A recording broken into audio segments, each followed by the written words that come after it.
Um, Welcome back to the deep dive. Today we're looking at a story that, honestly, if I pitched it to a Hollywood studio, they'd probably tell me it's just too unbelievable. Oh, absolutely. It's out there. Right. I mean, it's got literally everything. Biological warfare, total economic collapse, high-stakes gambling with human lives, Right. and a plot twist that hinges entirely on a sound effect. We're walking through 2 Kings chapter 7 today. Yeah, and it's important to state right off the bat, this isn't just some nice story about a miracle. No, not at all. It's a story about the absolute limits of human desperation and really the kind of weird, almost offensive logic of grace. Yeah, offensive is a good word for it. It really is.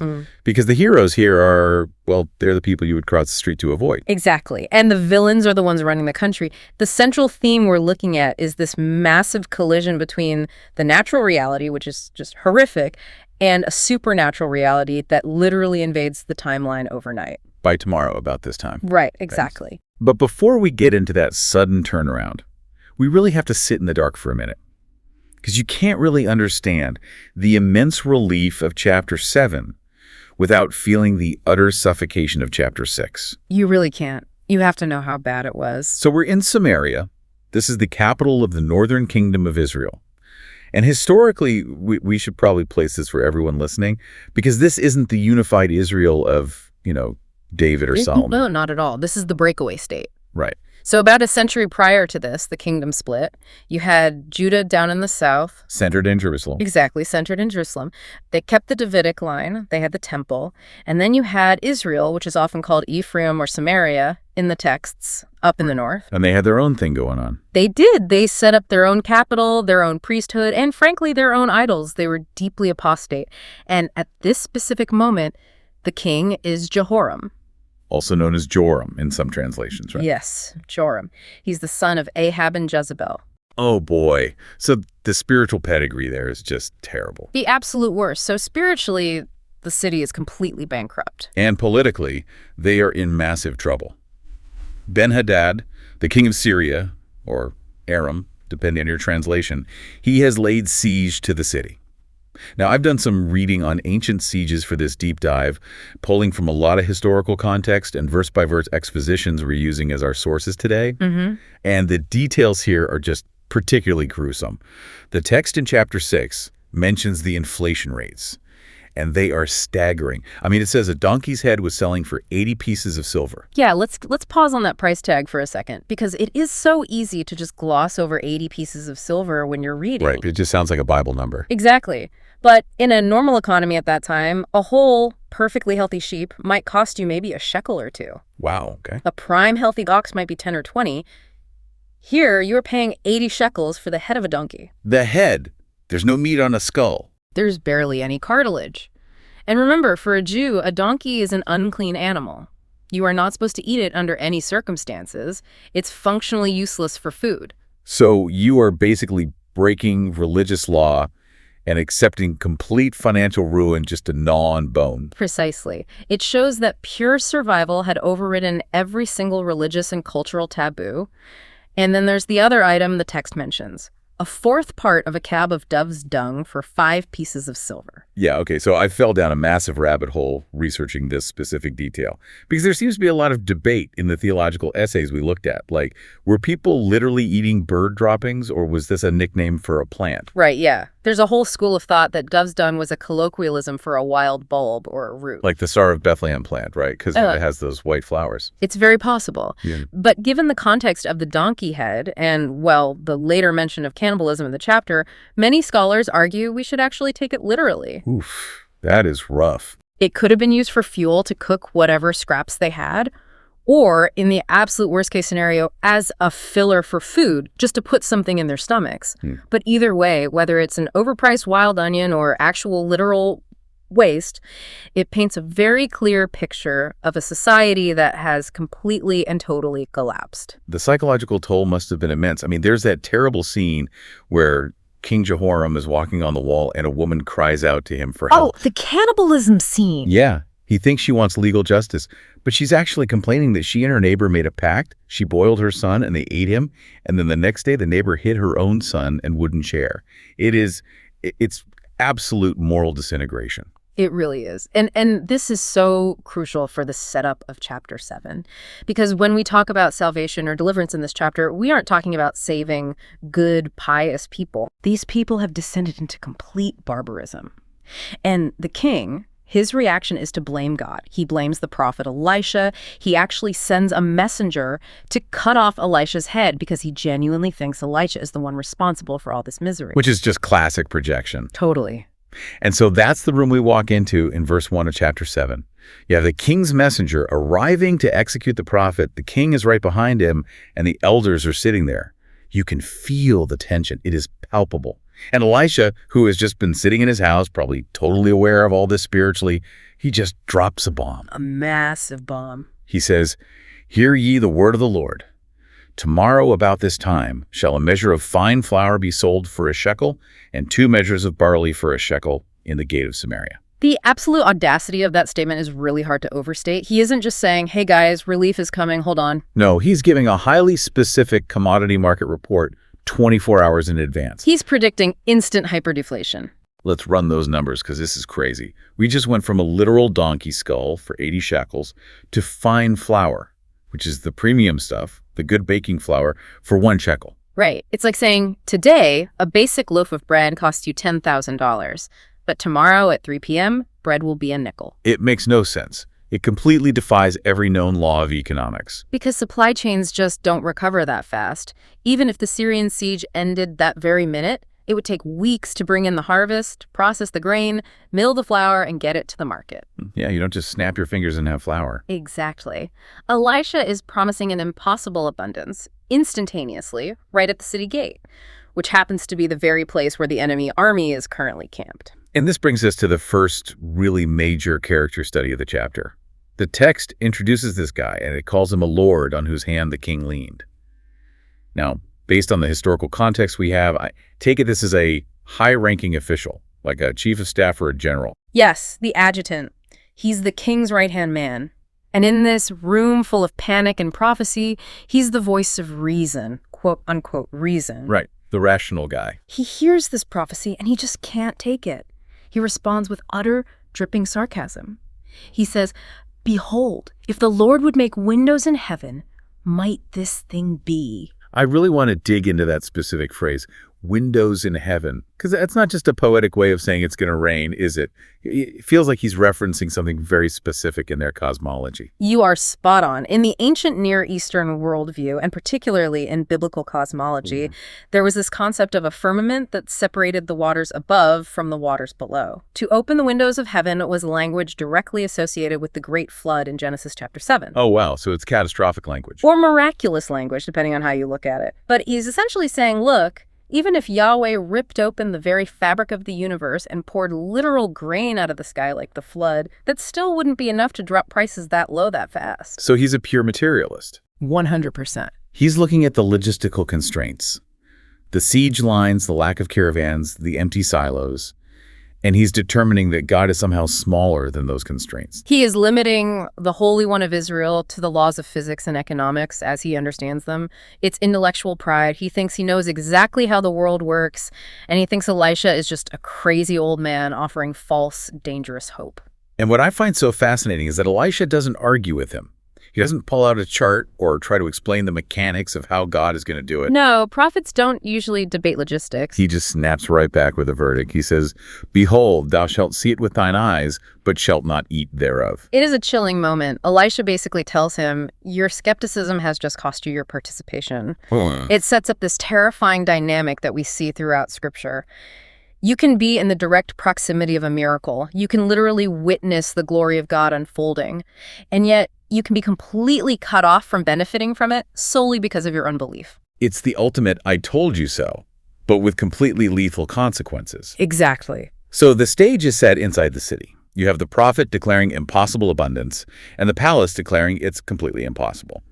But now, the camera cuts. We leave the palace, we go down to the city walls, and we head outside the gate. And we meet 4 men who are having a very, very different conversation. The 4 lepers. Or, to be more clinically accurate to the text, men with a severe skin disease, likely Zarat. Now, we have to really understand their social standing to get the full weight of the scene. Right, because Leviticus 13 is pretty clear on this. Very clear. It says, "He shall dwell alone, without the camp shall his habitation be." These men were total social pariahs. So they aren't even allowed in the city, even if they wanted to go back in. They're stuck in this terrifying no man's land between the locked city wall and the heavily armed Syrian army. Exactly. They are the ultimate outcasts. They are starving, just like the people inside the walls, but they have absolutely no shelter and no protection whatsoever. If the Syrians decide to attack the city, they are the first ones to die. Just collateral damage. And if the city throws out scraps over the wall, they might get some, but there are obviously no scraps left. So they are literally just sitting in the dust, rotting away. And this is where we get into what I consider to be one of the absolute best examples of game theory in the whole Bible. Oh, I love this part. These guys, these starving outcasts, they sit down and work out a logic matrix that is surprisingly sophisticated. It really is the Nash equilibrium of survival. Let's walk through their options. Option A, sit here. Result, we die. The famine is going to kill us eventually. 100% mortality rate. Right. Option B, try to enter the city. Result, we die. Even if they somehow let us in, which they weren't, there's no food in there anyway. Still a 100% mortality rate. Exactly. Which leaves option C, fall into the host of the Syrians, surrender to the enemy.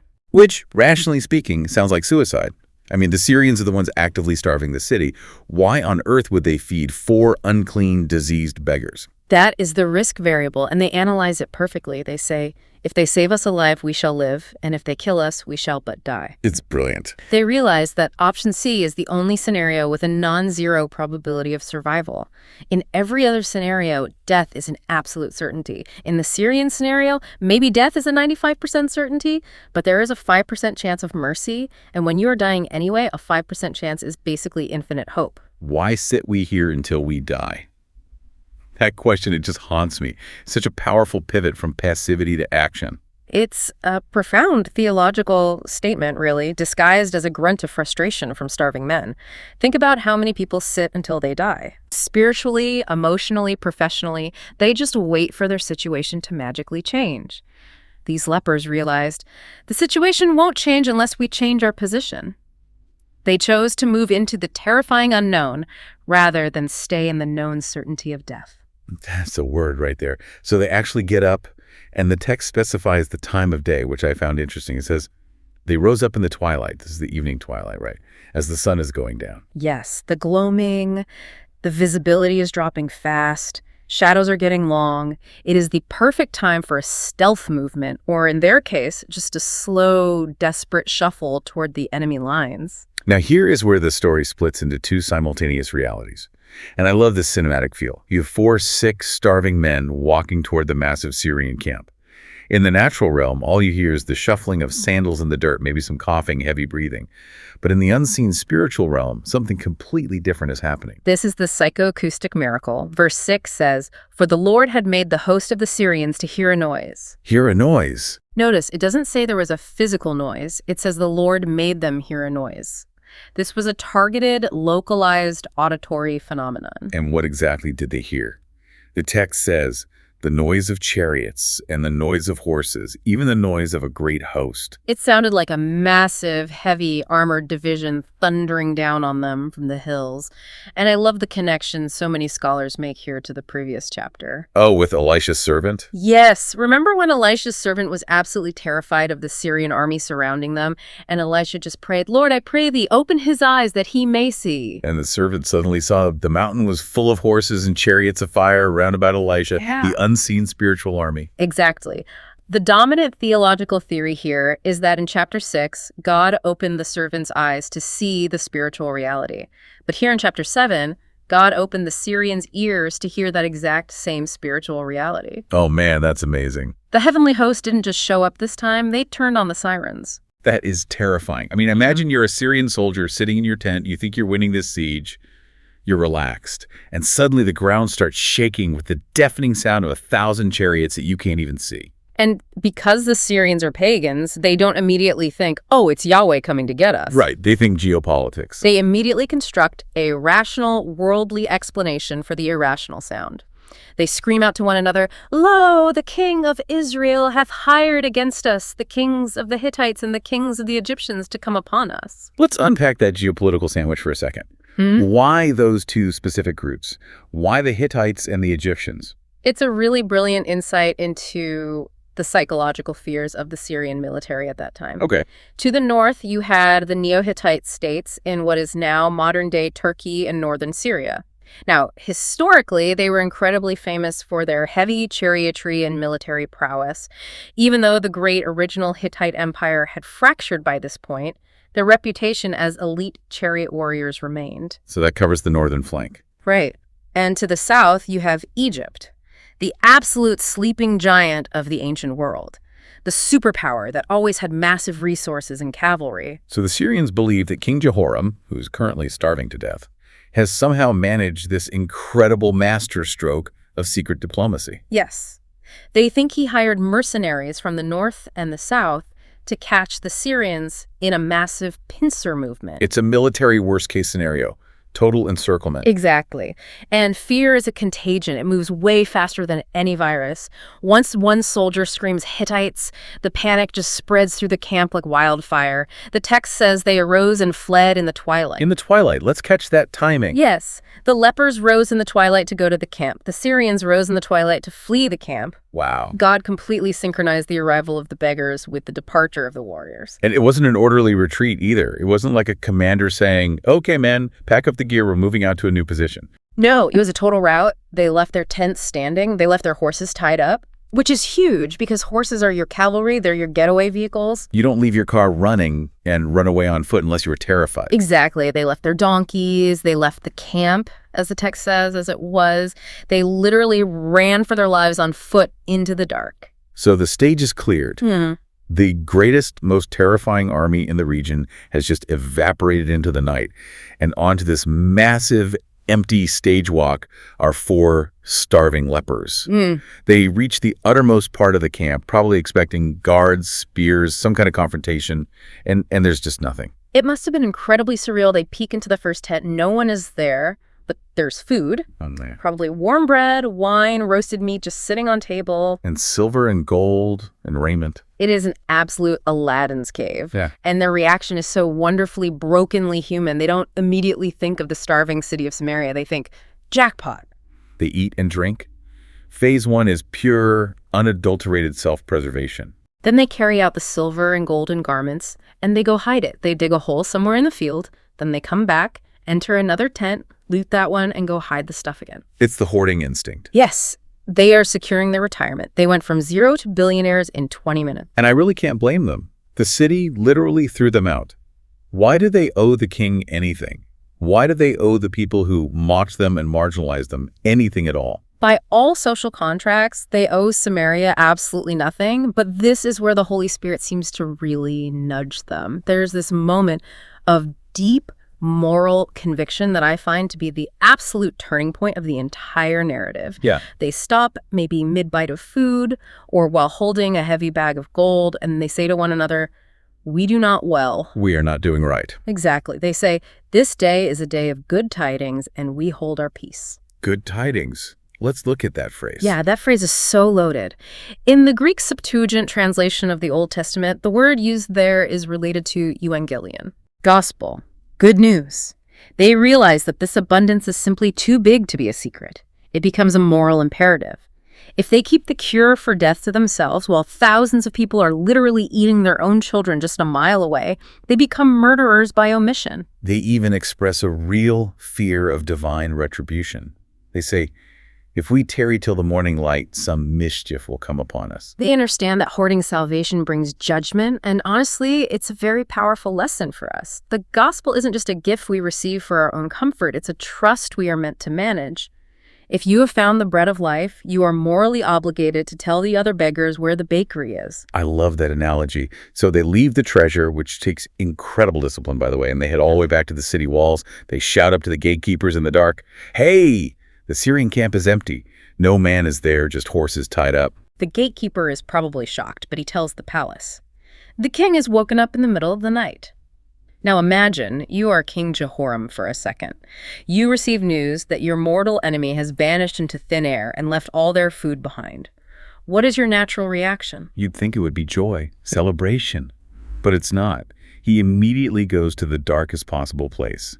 He says to his servants, "I will now show you what the Syrians have done to us." He becomes a total conspiracy theorist. He says, they know that we be hungry, therefore are they gone out of the camp to hide themselves in the field, saying, when they come out of the city, we shall catch them alive and get into the city. He thinks it's a trap. It's basically a classic Trojan horse maneuver, just without the wooden horse. Exactly. And, we can criticize his lack of faith, but from a purely military standpoint, isn't that a highly rational fear? It is entirely rational. It's exactly what a smart, cunning general would do to a besieged city. But his rationality is completely blinding him to the revelation that Elisha just gave him hours earlier. He is so deeply traumatized by the siege, so accustomed to horrific news, that he literally cannot process good news anymore. He interprets the blessing of God as a lethal threat. It's what trauma does to a person. Yes, it rewires your brain to constantly expect the worst. He is projecting his own terror onto the empty camp. He really needs someone to talk him off the ledge here. And thankfully, one of his servants steps up with a very pragmatic, logical plan. I really love this unnamed servant. He doesn't try to argue theology with the king. He doesn't bring up Elisha's prophecy. He argues pure statistics. Right. He says, "Let some take, I pray thee, 5 of the horses that remain.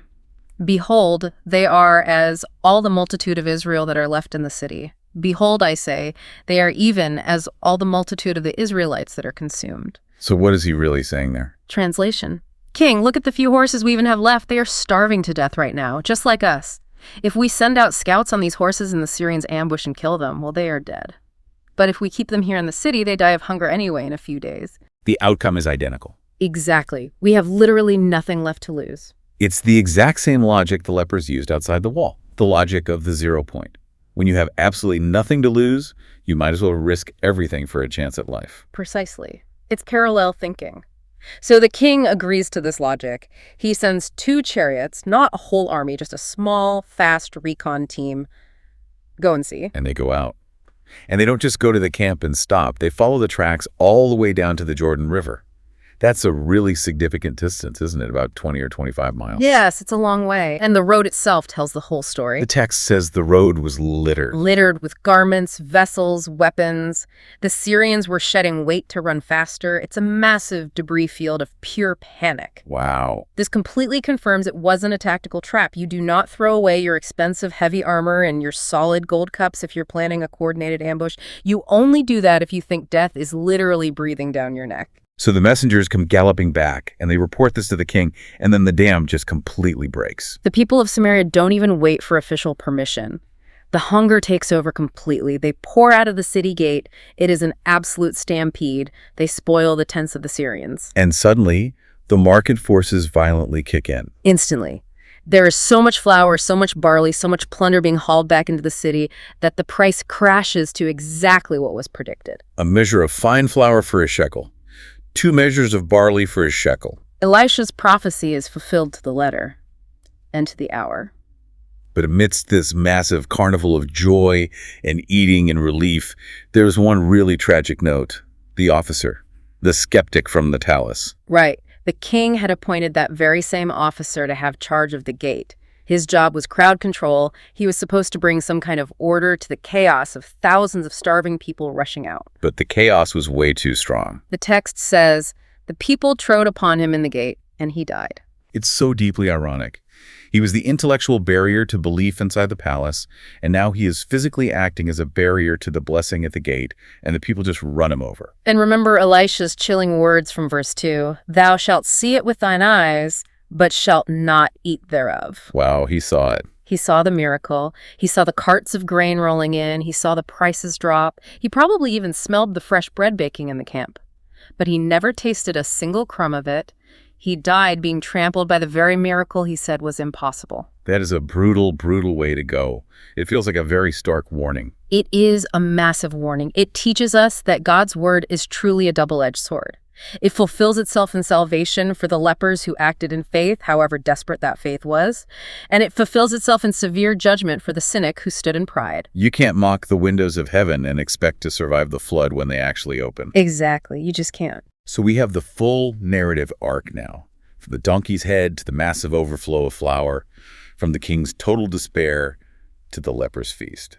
I want to shift gears now as we move into the final part of our deep dive. We've told the story. Let's really analyze the deep structures here. What are the big thematic takeaways for us, for you listening right now? Well, the first thing that just jumps out at me is this theme of the suddenlies of God. The suddenly. Yes. We as humans, we tend to think of change as purely linear, gradual improvement, step 1, step 2, step 3. Right, the slow grind. But the Bible is absolutely full of nonlinear change. Joseph goes from a dungeon to the palace of Egypt in a single day.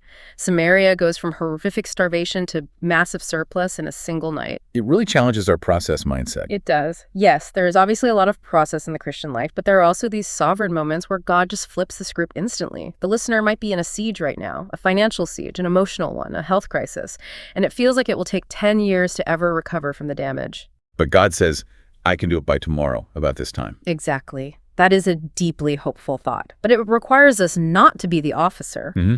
It requires us to keep the possibility of the miraculous open in our minds. Don't let your worldly realism become a ceiling for God's supernatural power. That is so good. Another layer I want to dig into is the spiritual warfare aspect of this, the sound. Oh, yes. Because we fight so many of our battles on the physical plane. We worry about bank accounts, difficult bosses, medical test results. But this story pulls back the curtain and shows that the actual decisive victory happened entirely in the invisible realm. It perfectly connects back to Ephesians chapter 6. We wrestle not against flesh and blood. The real root solution to Samaria's problem wasn't a better army or a better economic policy. It was a spiritual intervention by God. Because if the Syrians hadn't heard the sound in the spirit, those 4 lepers would have been instantly killed the second they walked into camp. Without a doubt, the sound, the spiritual weapon preceded the physical victory. And I think it strongly encourages us to pray. Prayer is how we participate in releasing that sound into the enemy's camp. You might not see the results immediately in the natural. Right. But the enemy hears it. Yeah. The spiritual realm reacts to it. And then there's the typology of the whole narrative. We hinted at this earlier with the gospel language. But the allegorical parallels between the leper and the modern Christian are just stunning. It's almost a perfect ready-made allegory. Think about it. We are the lepers. We are unclean outcasts dying of hunger, spiritual hunger. We have absolutely no right to enter the king's holy city. We're stuck outside the gates. Right. And the empty Syrian camp represents the finished work of Jesus Christ. The ultimate enemy, Satan, sin, death, has been completely defeated and routed. The victory is already won. The spoils, righteousness, peace, joy, provision, they are just sitting there waiting for us, completely free of charge. But notice this crucial detail.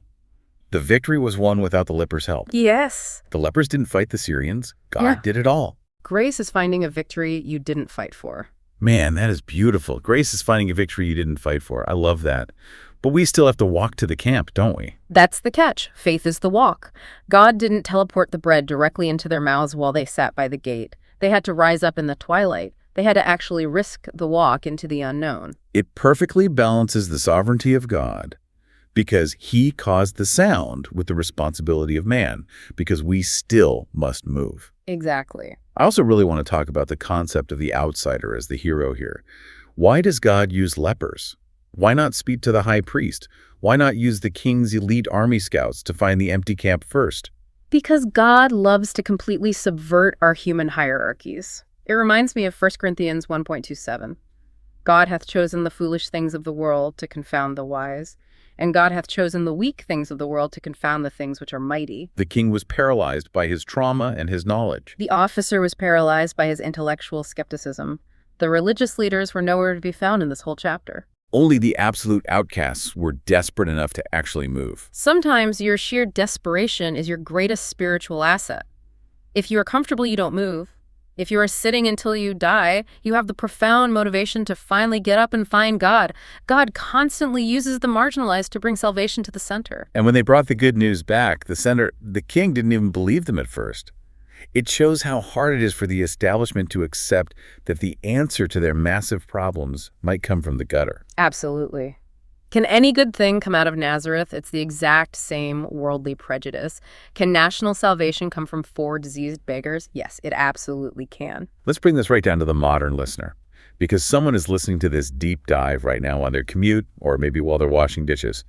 What is the highly practical application of 2 Kings chapter 7 for our lives today, culturally, nationally, worldwide? I think the primary challenge for the listener is to identify your siege. And identify your siege. Where do you feel trapped right now? Where are your resources running out? Is it your family, your mind? And then you have to really look at your internal response to that siege. Are you acting like the king?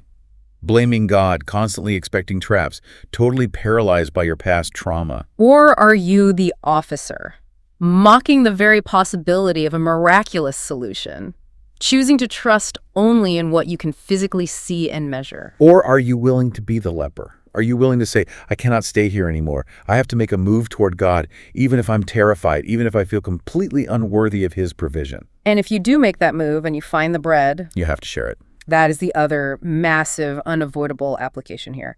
In a world full of bad news, we hold the good tidings. We know the tomb is empty. We know the spiritual enemy is defeated. We know there is bread in the house of bread, which is Jesus. Silence is just not an option. It's not. If you are a believer who is keeping your faith totally private while your coworkers or neighbors are literally starving for hope, you are not doing well. You are acting exactly like the lepers burying gold in the dirt for themselves. Go to the gate.